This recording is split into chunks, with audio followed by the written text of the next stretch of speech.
बहुत समय पहले कलिंग नाम के राज्य में राजा इंद्रद्युम्न रहते थे।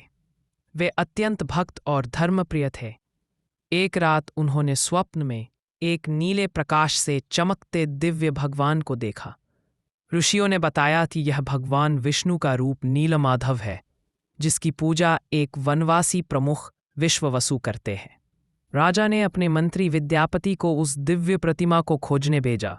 मंत्री ने पहाड़, नदियां, जंगल सब छान मारे और अंत में विश्ववसु को ढूंढ लिया। विश्ववसु एक गुफा में भगवान नीलमाधव की गुप्त पूजा करता था। लेकिन जब विद्यापति अगली सुबह गुफा में पहुंचे तो प्रतिमा अचानक गायब हो चुकी थी।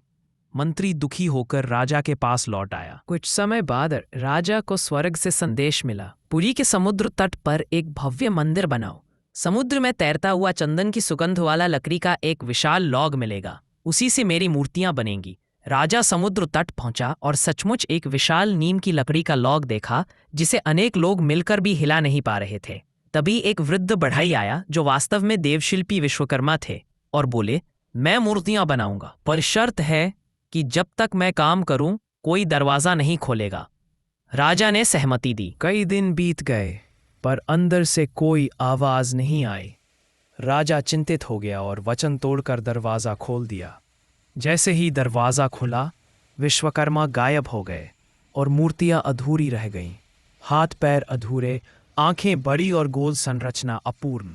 राजा दुखी हो गया, पर तभी आकाशवाणी हुई, यही मेरे प्रिय रूप हैं, इन्हीं रूपों में मेरी पूजा होगी।